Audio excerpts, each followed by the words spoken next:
Kang Taman wiped the grease from his hands and stared at the broken mining drill in front of him. Another 12-hour shift on Station Hawk 7, another pile of machines that needed fixing. The life of a mechanic in deep space was not glamorous, but it was quiet. That was exactly what Taman wanted when he left Earth 3 years ago. The station floated near the asteroid belt of Proxima Centauri, far from the noise and politics of human civilization. Taman shared the station with 40 other workers, most of them too tired or too focused on their jobs to bother him. He preferred it that way. Fix the machines, collect the paycheck, sleep, repeat. Simple and peaceful. The alarm changed everything. Red lights flashed across the maintenance bay. The emergency siren screamed through the metal corridors. Taman dropped his tools and ran toward the control room. Other workers were already there, staring at the monitors with wide eyes. "What happened?" Taman asked. "Something hit the outer hull," the shift supervisor said. His voice shook. "Section C7 could be a small asteroid, but the scanner shows something else." "Something else?" "A ship, or what's left of one." Taman felt his stomach tighten. Ships meant people. People meant complications. But if someone was hurt out there, they needed help. He grabbed an emergency suit from the wall and headed toward the airlock. "Are you crazy?" another worker shouted. "That could be pirates or worse." "Or it could be someone dying," Taman said. He sealed his helmet and stepped into the airlock. The outer hull was a maze of metal plates and support beams. Taman followed the damage markers on his helmet display until he found it. A small pod, barely bigger than a cargo crate, was wedged into the station's side. The metal was strange, covered in patterns that looked like frozen lightning. Definitely not human technology. Taman activated his cutting torch and carefully opened the pod's hatch. Steam hissed out into the vacuum of space.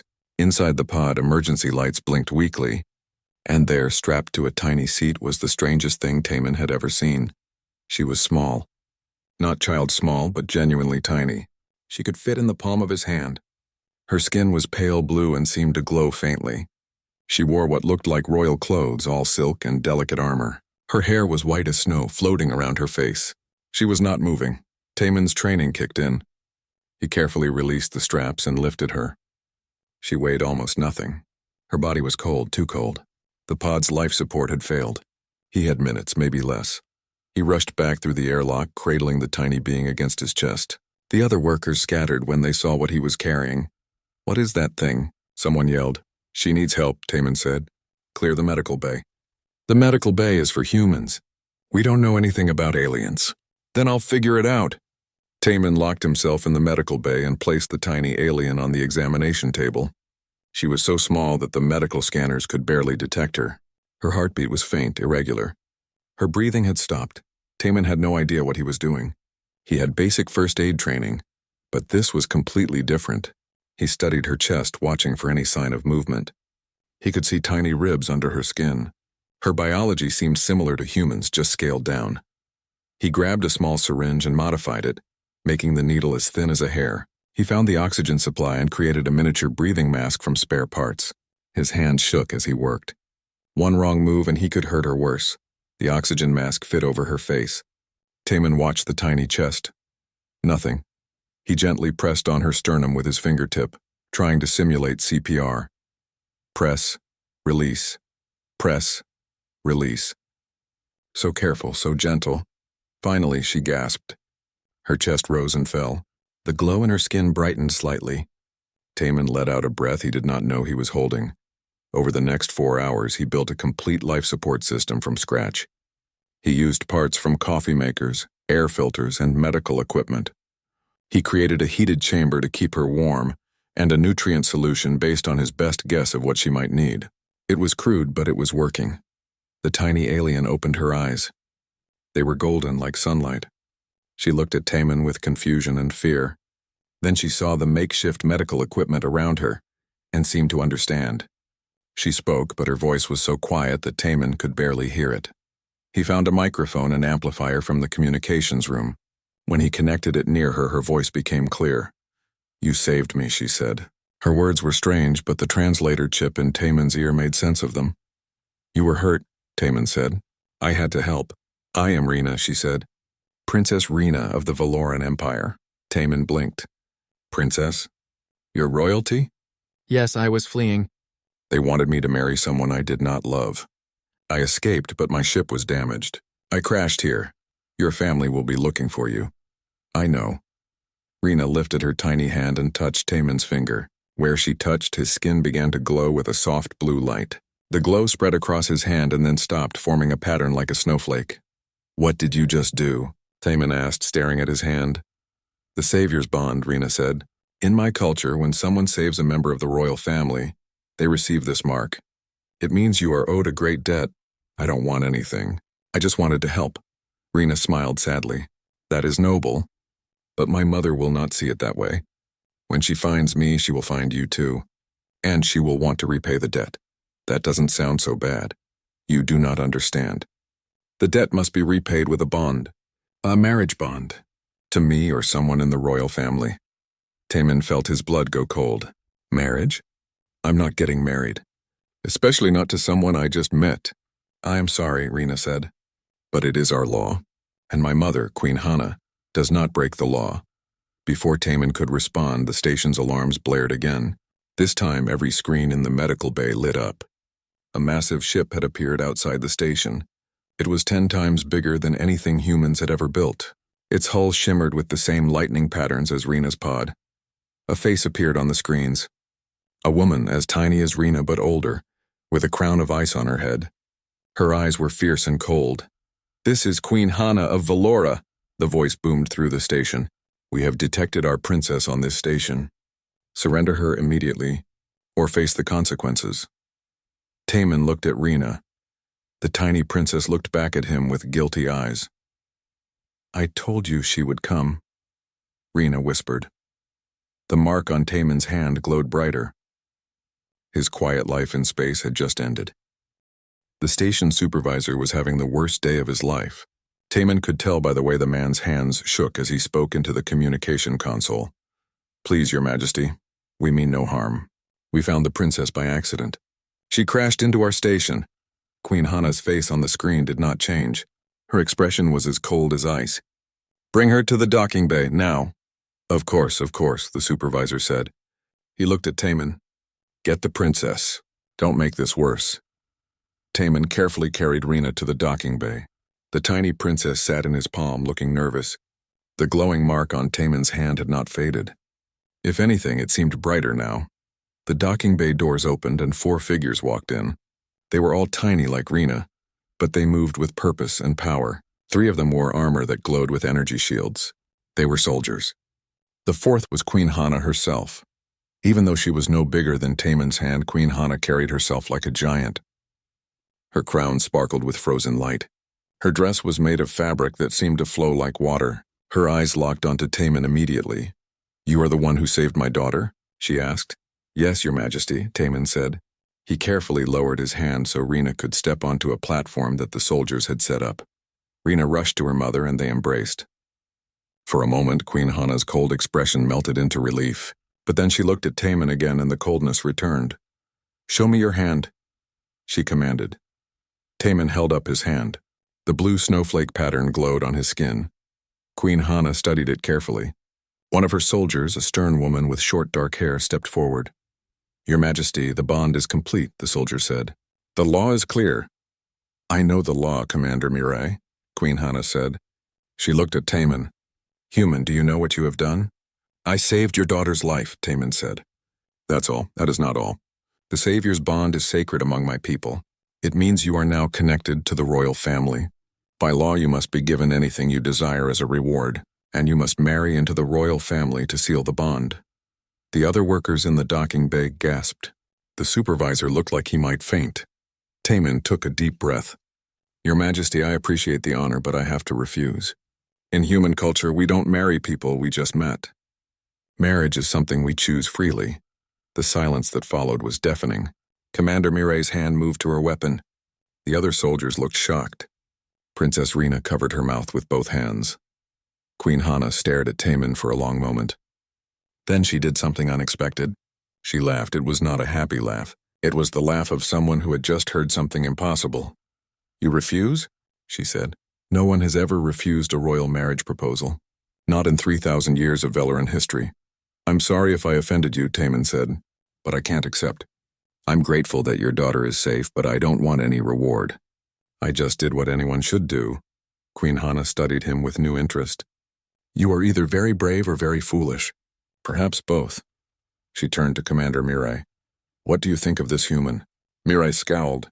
I think he does not understand what he is rejecting. The honor, the power, the wealth. Either he is lying or humans are even stranger than we thought. I think he is sincere, Rena said quietly. When I woke up, he did not ask for anything. He just wanted to know if I was okay. Queen Hana nodded slowly. Sincerity is rare, even among my own people. She walked to the edge of the platform and looked up at Taman.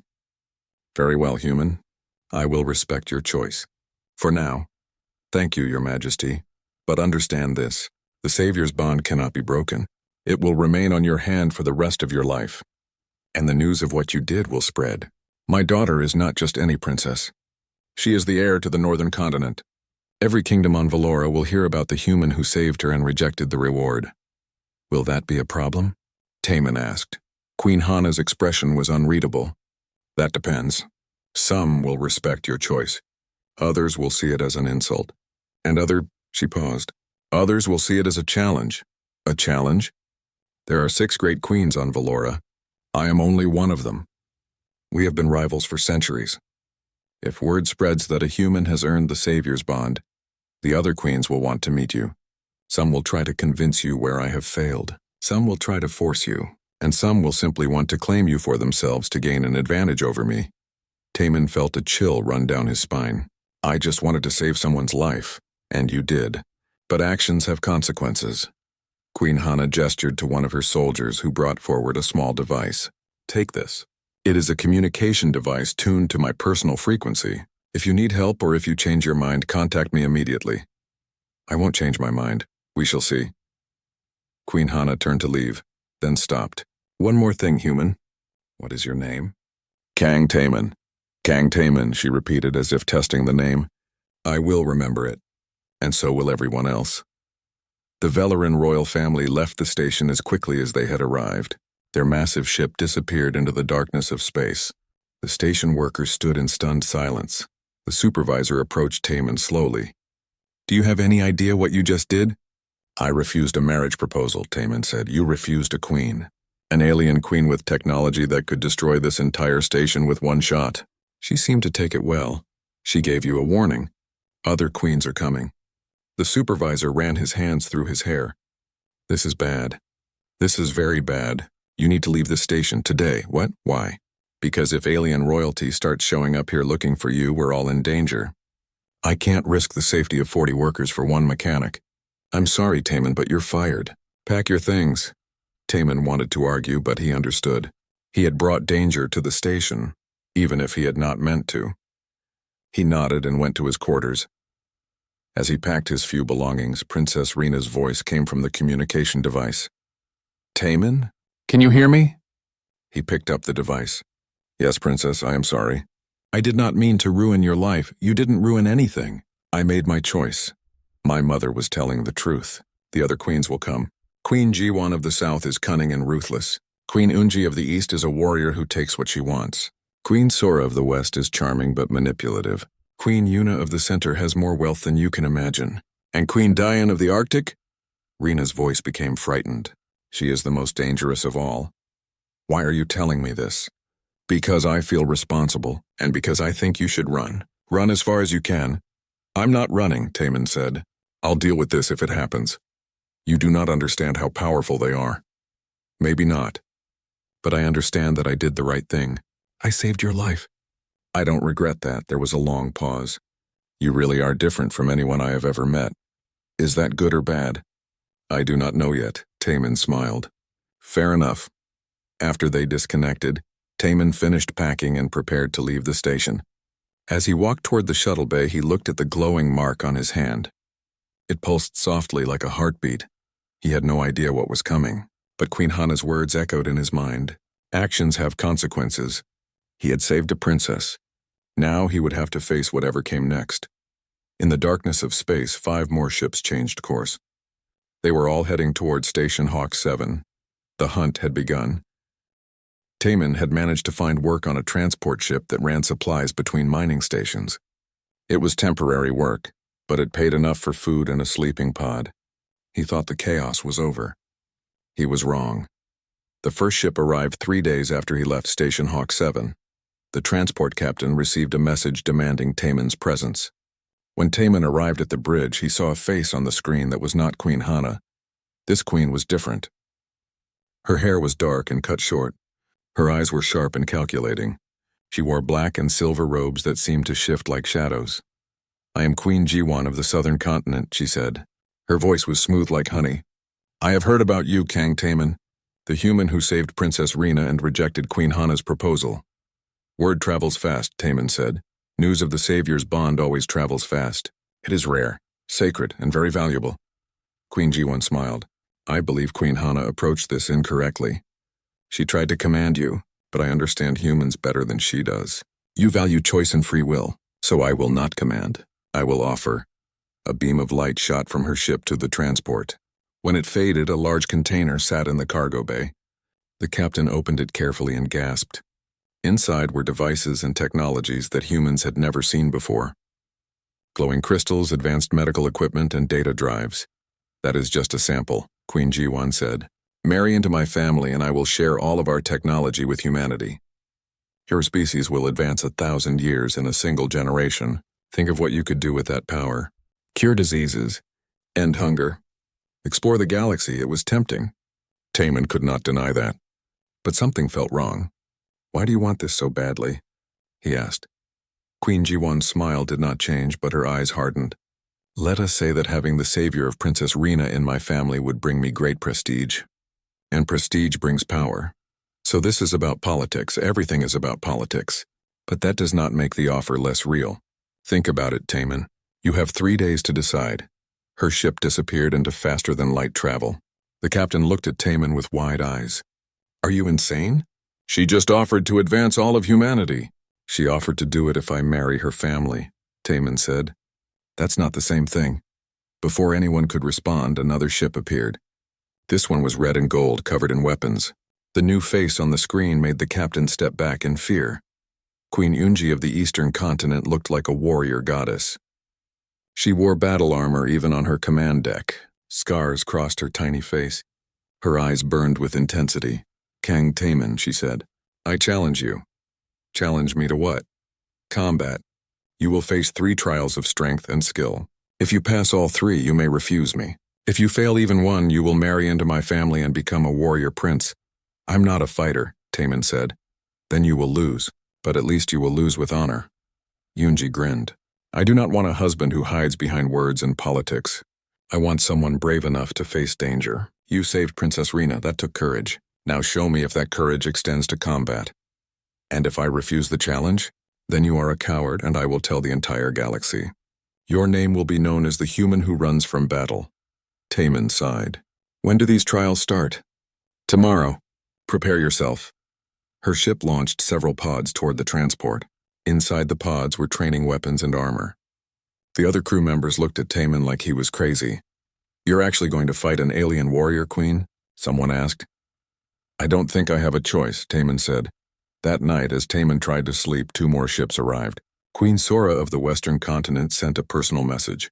Unlike the others, she seemed kind and understanding. "Hello, Taman," she said. Her voice was gentle. "I know you must be overwhelmed. Queen Jiwan with her bribes, Queen Yunji with her challenges. They do not understand you." "But I do. You understand me?" Taman asked. "You are tired. You want peace. You did not ask for any of this." Sora smiled warmly. "I am not here to threaten or bribe you. I simply want to talk. Let me visit you. Let us share a meal and conversation. If you still want to refuse me after that, I will respect your choice." It seemed harmless. Taman agreed. The next day, Queen Sora materialized on the transport using some kind of teleportation technology. She was dressed simply, in blue and white robes. She brought food from her world. Tiny dishes that smelled amazing. They ate together in the common room. Sora talked about her people, her culture, and her dreams for the future. She was charming and intelligent. She made Taman laugh with stories about her childhood. She listened when he talked about Earth and his reasons for leaving.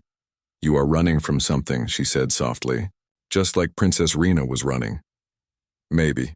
Taman admitted. You do not have to run anymore. Join my family. We can give you a home, a purpose. You saved a princess. That makes you a hero. Let yourself be one. For a moment, Taman almost agreed. Sora made it sound so simple and good. But then he looked at the glowing mark on his hand and remembered. This was not about him. This was about politics and power. You're very good at this, he said. Sora's smile faltered. Good at what? Making people want to say yes. But it's still manipulation, isn't it? You're just more subtle than the others. Sora's expression turned cold. I gave you a chance to choose the easy path. Remember that when the others are not so kind.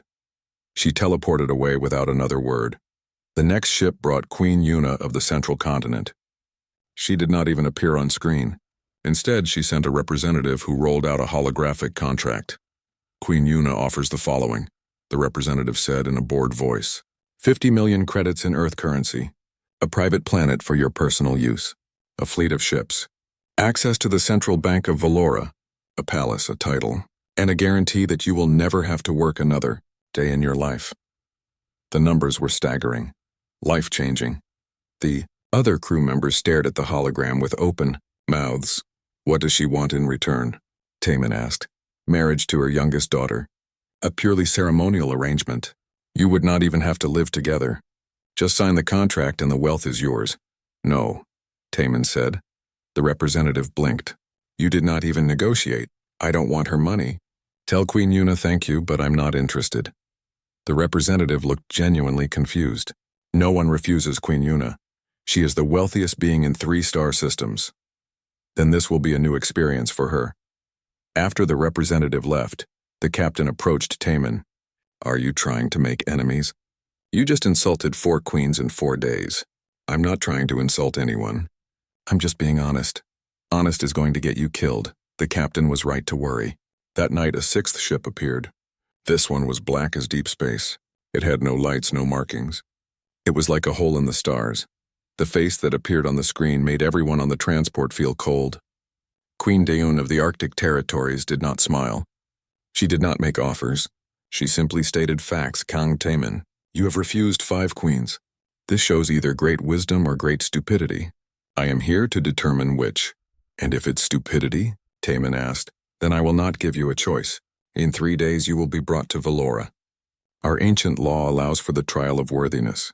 If multiple queens seek the same mate, he must prove himself by surviving 7 days on our homeworld. If you survive, you may choose freely. If you fail, the decision will be made for you. What if I refuse to participate? Then I will hunt you down myself. You have drawn the attention of 6 queens. You cannot simply walk away now. The only path forward is through the trial. Daeun's eyes were like ice. Prepare yourself, human. In 3 days the hunt begins. The screen went dark. Taman looked at his glowing hand and thought about everything that had happened. He had saved 1 tiny princess. Now 6 queens were fighting over him. His quiet life was definitely over. The transport captain sat down heavily. 7 days on an alien world with 6 queens hunting you. How are you going to survive that? Taman thought about the engineering problems he solved every day. The impossible machines he fixed with creativity and determination. He had survived 3 years in deep space. He had saved Princess Rena when everyone said it was impossible.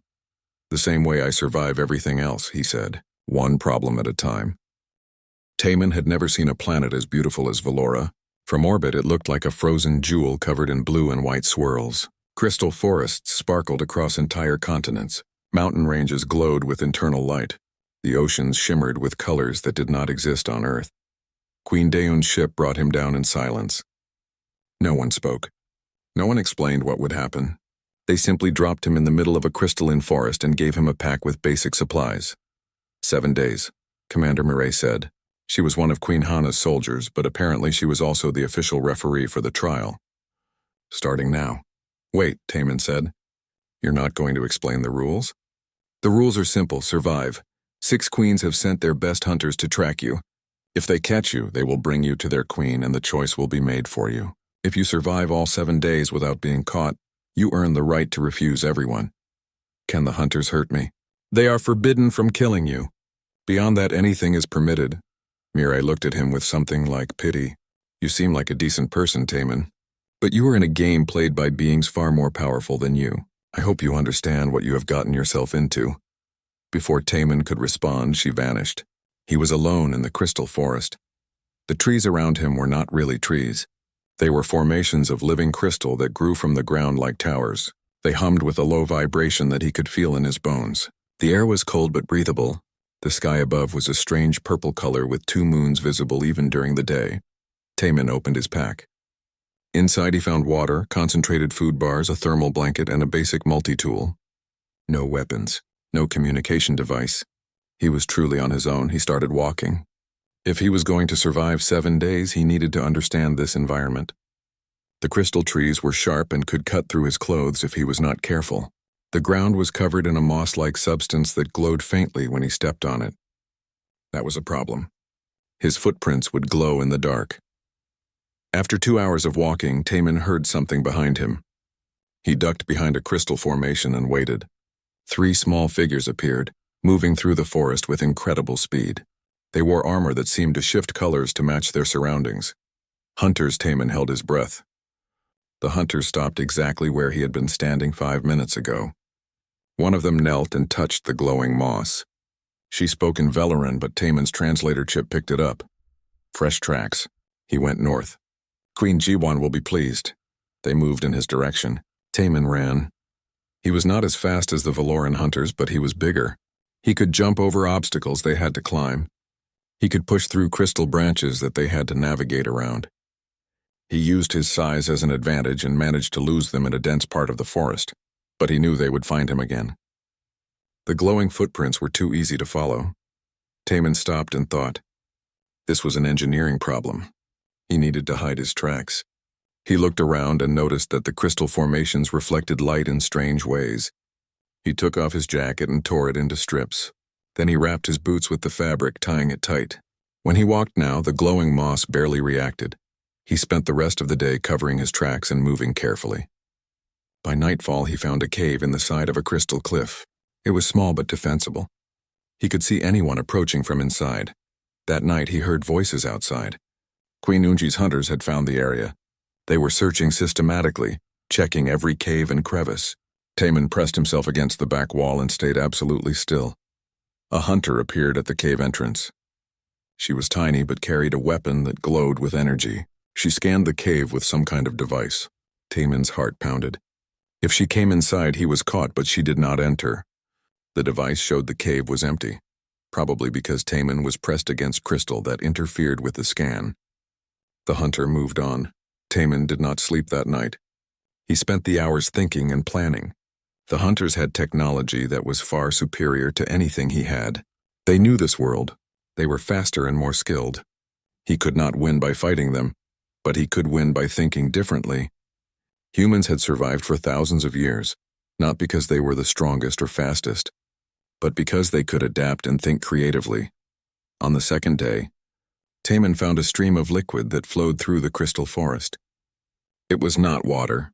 It was something thicker, almost like mercury but glowing blue. He tested it carefully and found it was not toxic. Then he had an idea. He followed the stream to a wider area where the liquid pooled. Using rocks and crystal shards, he built a false trail. He made it look like he had tried to cross the pool but slipped and fell in. He even left his torn jacket floating on the surface. Then he doubled back and climbed up into the crystal formations above. He found a hollow space between 3 large crystals and wedged himself inside. It was uncomfortable, but he was completely hidden from ground level. 2 hours later, Queen Sora's hunters arrived. They found the false trail and the floating jacket.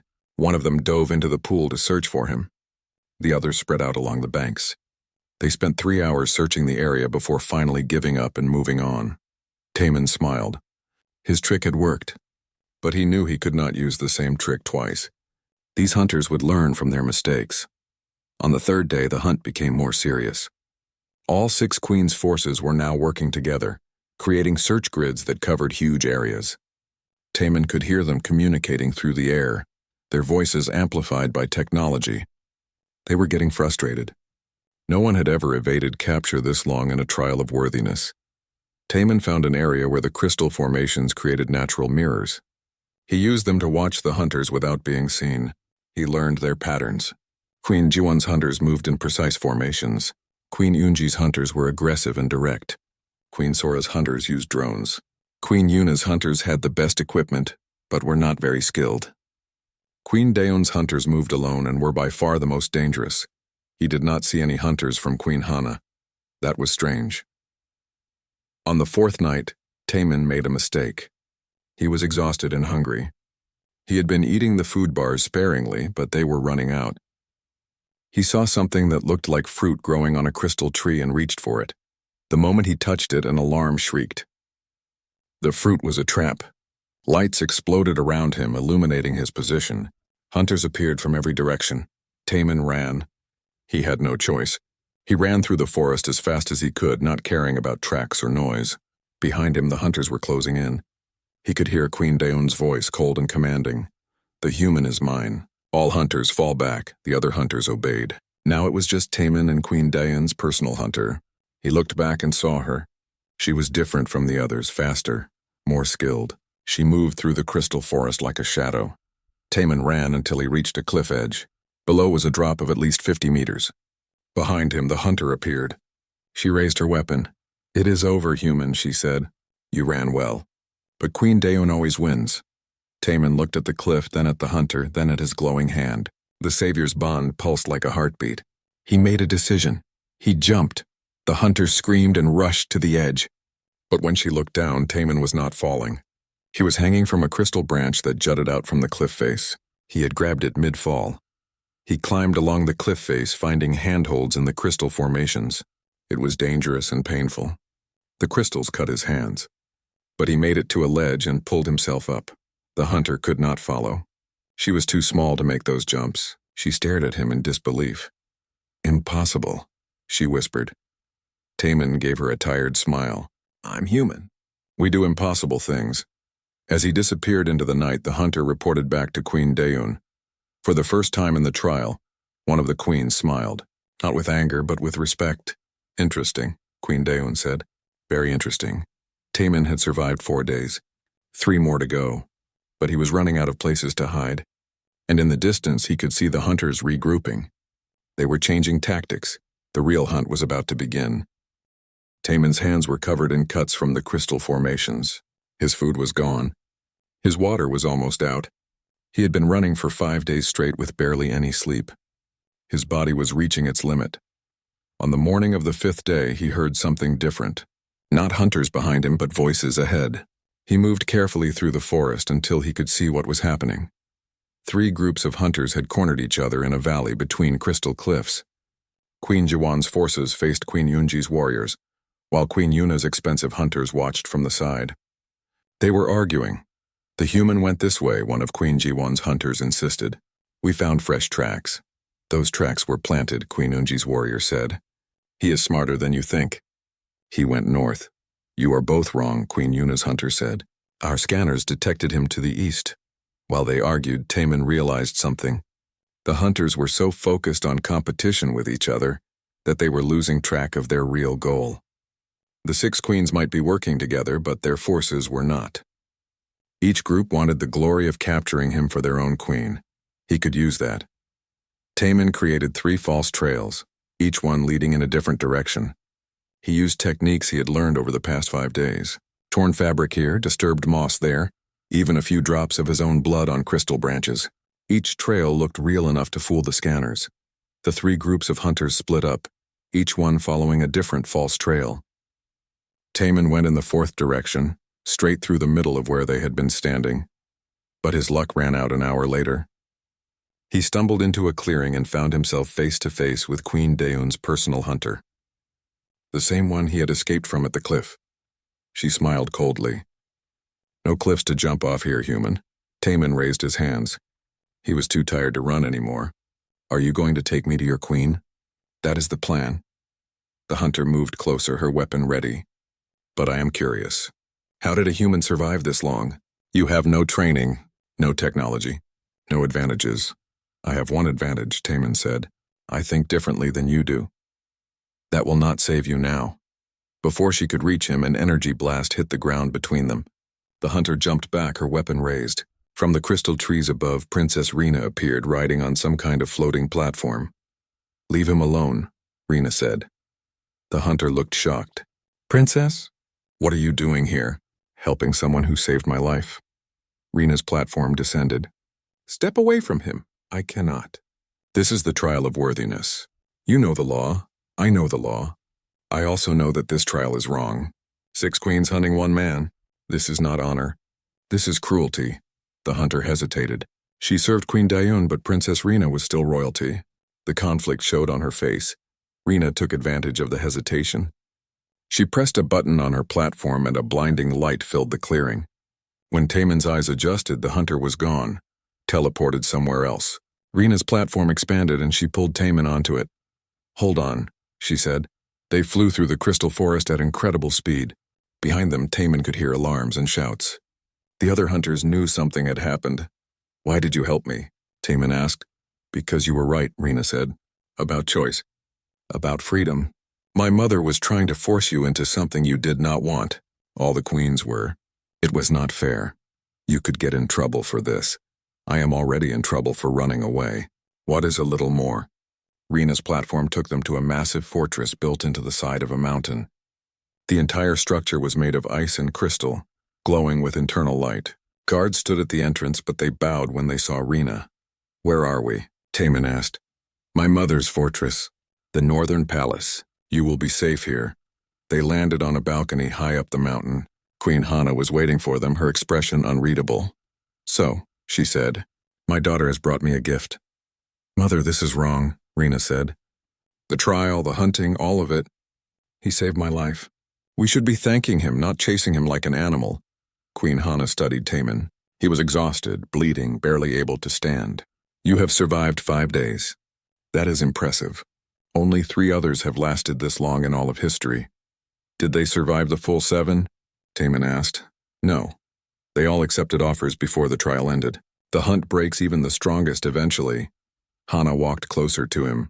I can offer you sanctuary here. The other queens cannot enter my fortress without starting a war. Stay here and you will complete the trial safely.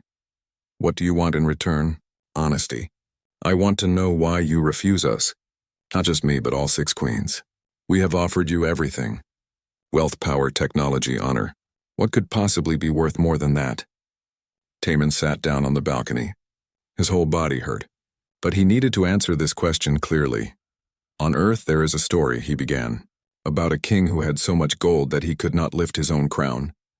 He was the richest man in the world, but he could not move freely. He was trapped by his wealth. And you think marriage to us would trap you? Hana asked. I think it would trap all of us. You do not want a husband. You want a political tool, someone with the savior's bond who can give you an advantage over the other queens. I would just be another piece in your game. That is how politics works, Hana said. Maybe, but that is not how marriage should work. Marriage should be about 2 people choosing each other because they want to be together, not because of laws or debts or power. Rena nodded. That is what I tried to tell you, Mother. Queen Hana was quiet for a long moment. Then she did something unexpected. She sat down next to Taemin on the balcony. I became queen when I was very young, she said. Younger than Rena is now. I never had a choice about my marriage. It was arranged for political alliance. My husband was a good man, but we did not love each other. We respected each other. We did our duty. But we were never truly happy. I am sorry, Taemin said. Do not be. That is simply how our world works, or how it has worked for 3,000 years. She looked at him. But perhaps you are right. Perhaps it is time for things to change. Before they could continue, alarms blared throughout the fortress. Commander Mireille rushed onto the balcony. Your Majesty, we have a problem. The other 5 queens have united their forces. They are outside the fortress. They demand you surrender the human. Hana stood. How many soldiers? Thousands. This is the largest military force assembled since the Continental Wars. Taemin looked over the balcony. Down below, he could see armies surrounding the fortress. Tiny figures in armor, vehicles that glowed with energy, and 5 large platforms where the queens stood. Queen Jiwan's voice echoed through the valley, amplified by technology. Queen Hana, we know you harbor the human. This is a violation of the trial of worthiness. Send him out or we will be forced to take action. Hana's expression hardened. They would not dare attack my fortress. It would start a war. They have already started one, Mireille said. Look, energy weapons powered up across the valley. The queens were not bluffing. Taman stood. I will go down. This is my fault. I do not want anyone to get hurt because of me. No, Rena said. This is not your fault. This is our fault. We turned you into a prize to be won. The princess is right, Hana said. We created this situation. Now we must end it properly. She turned to Mirai. Prepare the defenses. No one attacks my fortress. Mother, we cannot fight them all, Rena said. Then we will not fight. We will negotiate. Hana looked at Taman. But first I need to know. If I protect you, if I help you finish this trial, what will you do with your freedom? Taman thought about everything that had happened. The 6 queens, each one powerful and desperate. The trial that was tearing their world apart. The political games that hurt everyone involved. I will try to fix this, he said. All of it. If I can, Queen Hana smiled. It was the first real smile he had seen from her. Good answer. Now let us see if we can survive long enough for you to try. The fortress shields activated. Outside, the 5 queens' forces prepared to attack. The 6th day of the trial had just become a battlefield. The first energy blast hit Queen Hana's fortress shields at dawn. The entire mountain shook. Taman grabbed the balcony railing to steady himself as alarms screamed through the palace. Commander Mirai rushed in with reports. The shields are holding, but they cannot last forever against this many attackers. Queen Jiwan's forces are using some kind of frequency weapon. They are trying to crack our defenses. How long do we have? Queen Hana asked. Maybe 6 hours, maybe less. Taman looked out at the armies below. Thousands of tiny soldiers surrounded the fortress. Their weapons glowed in the early morning light. He could see the 5 queens on their platforms watching and waiting. This is insane, Taman said. They are going to destroy your home because of me. Because of us, Rena corrected. Because we turned a sacred bond into a competition. Queen Hana paced the balcony. I need to think. There has to be a way to end this without bloodshed. While the queen thought, Taman studied the fortress defenses. The shields were advanced technology, but they were designed to protect against external attacks. What they needed was a way to stop the conflict entirely, not just delay it. An idea started forming in his mind. It was crazy. It would probably not work, but it was the only thing he could think of. What if I go down there? Taman said. Absolutely not, Hana said. They will capture you immediately. What if I do not go as a prisoner? What if I go to talk to them, all of them together? Mirai shook her head. They will never agree to meet with you. Each queen wants to claim you for herself. Then I will make them agree. Taman looked at the mark on his hand. The Savior's bond was glowing brighter than ever. This bond connects me to your royal family, right? That means I have some kind of status in your culture. You do, Rena said slowly. Anyone who bears the Savior's bond is considered sacred, protected by ancient law. And if I invoke that protection, Queen Hana's eyes widened. They would have to listen. The sacred laws are older than our governments. Even queens must obey them. Then I want to call a meeting. Under the protection of the Savior's bond, all 6 queens. Right now. Mirai looked skeptical. What will you say to them? I have no idea, Taman admitted. But I have to try. Queen Hana considered for a moment, then nodded. Very well. I will send the message. But Taman, understand this. If you fail, if you cannot convince them, there will be war. Are you prepared for that responsibility? Taman thought about Princess Rena, who had run away to avoid a forced marriage. He thought about Queen Hana, who had never been free to choose her own path. He thought about all 6 queens trapped in a system that hurt everyone. Yes, he said, I am prepared. The message went out. Under the ancient law of the Savior's bond, Taman requested an audience with all 6 queens. For 2 hours there was silence. Then one by one the queens agreed. A neutral zone was established in the valley between the armies and the fortress. A large platform appeared, created from light and energy. Chairs formed around a circular table. It looked like something from a fairy tale. Taman walked down from the fortress alone. Every weapon in the valley was pointed at him, but no one fired. The sacred law protected him. For now. The 6 queens were already seated when he arrived. Queen Hana sat with calm dignity. Queen Jiwan watched him with calculating eyes. Queen Yunji looked like she wanted to challenge him to another fight. Queen Sora smiled her charming smile, but it did not reach her eyes. Queen Yuna looked bored and impatient. Queen Dayun stared at him with cold intensity. Taman stood at the center of the table. His hands shook slightly, but he forced himself to stay calm. "Thank you for coming," he said. "We did not come because we wanted to," Queen Dayun said. "We came because the law required it. Speak quickly, human. What do you want?" "I want to tell you a story. About Earth, about humans, about how we survived." Queen Jiwan frowned. "We did not come here for stories. Please, just listen. If you still want to fight after I am done, I will not stop you." The queens exchanged glances. Finally, Queen Hana nodded. "Let him speak." Taman took a deep breath. "Thousands of years ago, humans were divided into many tribes. Each tribe fought the others for resources, territory, power. We had wars that lasted generations. Millions died. Our world almost destroyed itself." "This sounds familiar," Queen Unji muttered. "But then something changed. We realized that we were all stronger together than apart. We started forming alliances, not through force or marriage, but through cooperation. We learned to trade, to share knowledge, to help each other. It was not easy. It took centuries. But eventually we became united." "Your world is still divided," Queen Sora pointed out. "We have seen your news broadcasts. You still have conflicts." "Yes," Taman admitted.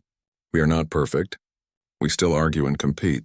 But we do not go to war over marriage proposals anymore. We choose our partners freely. We work together when it matters. And that has made us strong enough to reach the stars." Queen Yuna leaned back in her chair. "What does this have to do with us?" "Everything. Right now, you are making the same mistakes humans made thousands of years ago. You are fighting over me like I am a prize. But I am not.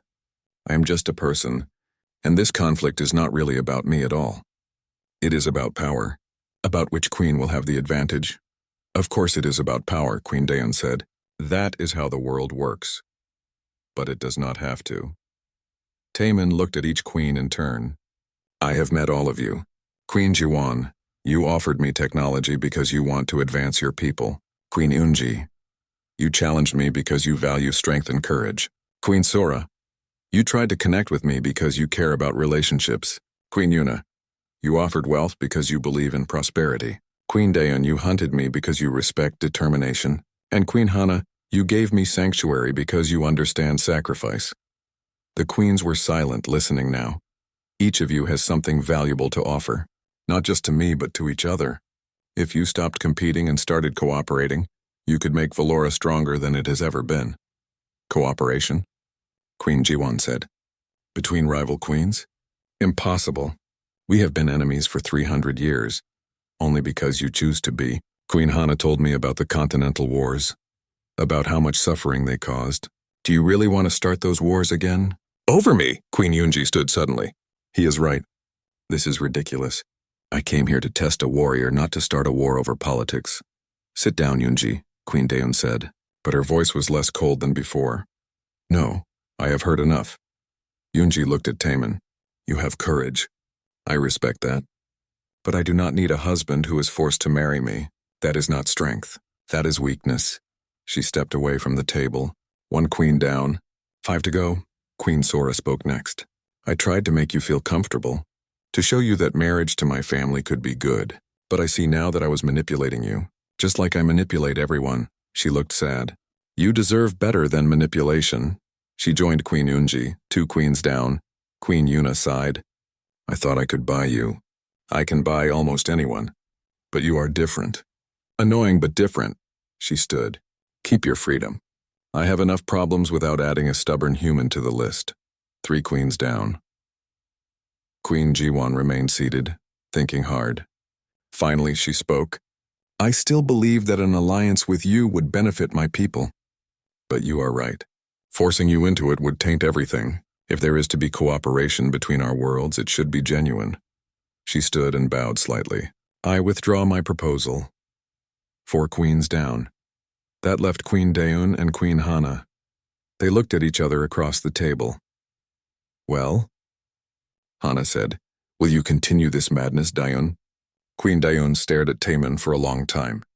Her expression was impossible to read. Finally, she smiled. It was a small smile, almost invisible. "No," she said. "I will not. The human has proven something I did not think possible. That sometimes, the strongest choice is to choose nothing." She stood. "You have my respect, Kang Taman. Few earn that." 5 queens had stepped away. Only Queen Hana remained seated. "I never wanted to force you," she said quietly. "I only wanted to protect my daughter and my people. But you have shown me that protection does not have to come through marriage or alliances. It can come through respect and cooperation." She stood and walked to Taman. Then she did something that shocked everyone. She bowed to him. "Thank you," she said, "for saving my daughter, for surviving the trial, and for teaching us what we had forgotten." The platform began to dissolve. The armies below started to stand down. The crisis was ending, but Taman held up his hand. "Wait, before everyone leaves, I have a proposal." The queens turned back to him. "You said cooperation is impossible because you are rivals. But what if you did not have to be? What if there was a way to work together without giving up your independence?" "Explain," Queen Daeun said, and Taman began to explain his idea. An idea that would change Valora forever. Taman stood in the center of the 6 queens and took a deep breath. This was the moment that would either unite Valora or ruin everything he had worked for. "On Earth we have something called the United Nations," he began. "It is a place where different countries come together to discuss problems and make decisions. Each country keeps its independence, but they cooperate on issues that affect everyone." "We are not countries," Queen Jiwon said. "We are kingdoms. We have sovereignty." "Exactly. You keep your sovereignty. Each queen continues to rule her own continent. But you create a council where you meet regularly to discuss trade, defense, and cooperation. No one has authority over anyone else. You work together as equals." Queen Daeun crossed her arms. "And what would stop one queen from using this council to gain advantage over the others?" "Rules, agreements. Each queen brings representatives to the council. Decisions are made by majority vote. No single queen can control the outcome." "That has never worked before," Queen Yuna said. "We tried councils 300 years ago. They failed, because they were trying to put one queen above the others," Taman said. "I am suggesting something different. True equality, true cooperation." Queen Sora looked thoughtful. "And what role would you play in this council?" "None," Taman said. "This is your world. Your decision. I am just a mechanic who accidentally saved a princess. I do not belong in your politics." "But you could," Queen Hana said quietly. "You could serve as a neutral advisor. Someone who does not belong to any kingdom and has no agenda except helping people. The Savior's bond makes you sacred. You could be the one person all 6 queens trust." The other queens considered this. Taman had not expected that suggestion, but he could see the logic. He was the only person in the valley who did not benefit from one queen winning over another. "I do not want power," Taman said carefully. "If I did this, I would only be an advisor. I would have no vote, no authority. I would just help facilitate communication and offer a human perspective when asked." "A consort of unity," Princess Rena said. She had been watching from the sidelines and now stepped forward. "Not a husband to any queen, but a servant to all of them. Someone who stands between the kingdoms and helps keep peace." "That position does not exist in our law," Commander Mirai pointed out. "Then we create it," Queen Yunji said. "We have created many things in the past 3 days that did not exist before." "Why not this?" The queens looked at each other. They had been enemies for so long that cooperation seemed almost impossible. But Taman had survived their trial, refused their offers, and still showed them respect. He had done what no one else could do. He had made them listen. "I propose a vote," Queen Hana said. "All those in favor of creating the Council of Continents with Kang Taman as the first consort of unity, make it known." Queen Hana raised her hand. Then Queen Yunji. Then Queen Sora. One by one the queens voted yes. Even Queen Daeun, after a long pause, raised her hand. The vote was unanimous. "Then it is decided," Queen Hana said. "We will meet in 30 days to draft the formal agreements. Until then, all hostilities are suspended. The continental wars are over." The armies below began to cheer. The sound echoed through the valley. Thousands of tiny voices celebrating peace. Taman felt his legs go weak. He sat down on the dissolving platform before he fell down. Princess Rena rushed to him. "Are you okay?" "I think so. I just realized what I agreed to." "You agreed to change our entire world," Rena said. "No pressure," Taman laughed. It was a tired, slightly hysterical laugh. "I just wanted to fix machines." "How did I end up here?" "Because you are good at fixing things," Rena said. "Even things you did not know were broken." Over the next 30 days, Taman worked harder than he ever had in his life. He met with each queen individually, listening to their concerns and goals. He helped draft the rules for the Council of Continents. He learned about Valoran history, culture, and law. Queen Jiwan taught him about technology and innovation. She was brilliant and strategic, always thinking 3 steps ahead. Once she decided to trust him, she became one of his strongest allies. Queen Unji trained with him in her combat halls. She said that even advisors should know how to defend themselves. Taemin learned that beneath her warrior exterior was someone who deeply cared about protecting her people. Queen Sora showed him the art and music of her continent. She apologized again for trying to manipulate him. They became genuine friends once she stopped trying to impress him.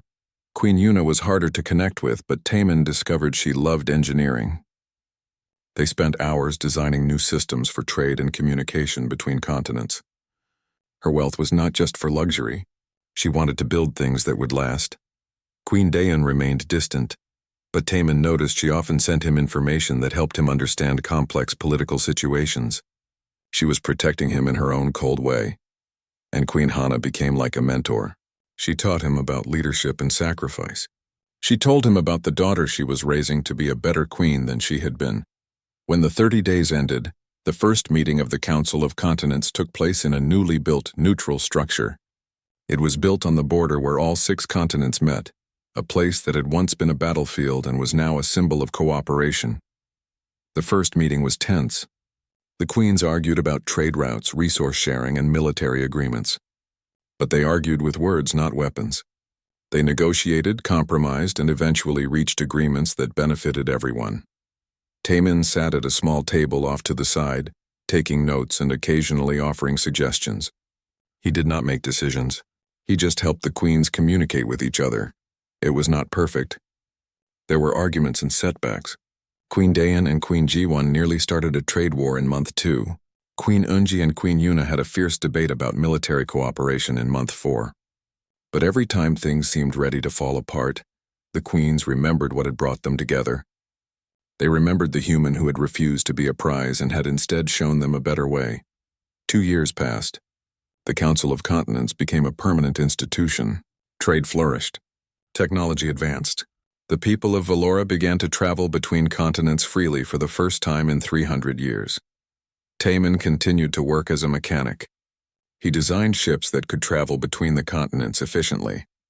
He fixed machines that broke down in the council building. He lived in a small apartment near the neutral structure, far from any palace.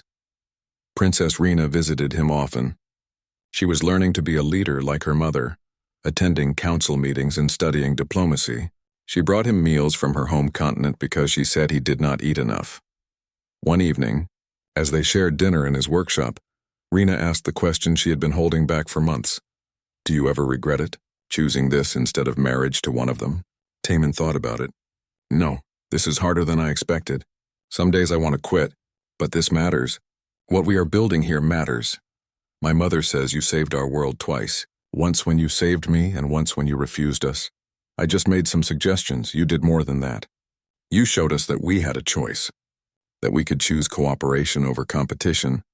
That is a powerful gift, Taemin smiled. I think your people did the hard part. I just pointed in a direction. They continued eating in comfortable silence. Outside the workshop, Valora was changing. Slowly, carefully, but genuinely changing. 3 months later, Taemin received a communication from Earth. Human diplomats wanted to meet with the Council of Continents. The news of Valora's transformation had reached human space, and Earth wanted to establish formal relations. The 6 queens agreed immediately. They asked Taemin to represent them in the negotiations, since he understood both cultures. As Taemin prepared for the meeting, he realized something funny. He had left Earth to escape politics and complications. Now he was right in the middle of the biggest political and diplomatic situation in human history. Princess Rina helped him prepare his speech. What will you tell them? She asked. The truth, that different species can work together, that old enemies can become allies, that sometimes the best choice is the one no one expects. That sounds very wise. I hope so. I am making this up as I go, Rina laughed. You have been making it up since the day you saved me. It seems to be working. The day of the meeting arrived. Humans and Valorans gathered in the council building. It was the first time the two species had met officially. There was nervousness on both sides. Tamian stood between them and spoke about cooperation, understanding, and the future. He talked about what he had learned from 6 queens who had become friends. He talked about choosing connection over conflict. When he finished, both sides applauded. Agreements were drafted. Embassies were established. A new era of cooperation between humans and Velerans began. That evening, all 6 queens threw a celebration. It was held in the council building's Great Hall. For the first time in history, the 6 queens danced together, celebrating not as rivals but as partners in building something better. Queen Hana approached Taman during the celebration. "You know, you could still marry into the royal family. Rena is still unwed." Taman nearly choked on his drink. "Your Majesty, please." "Not again," Hana smiled. "I'm joking, mostly, but seriously, thank you. For everything.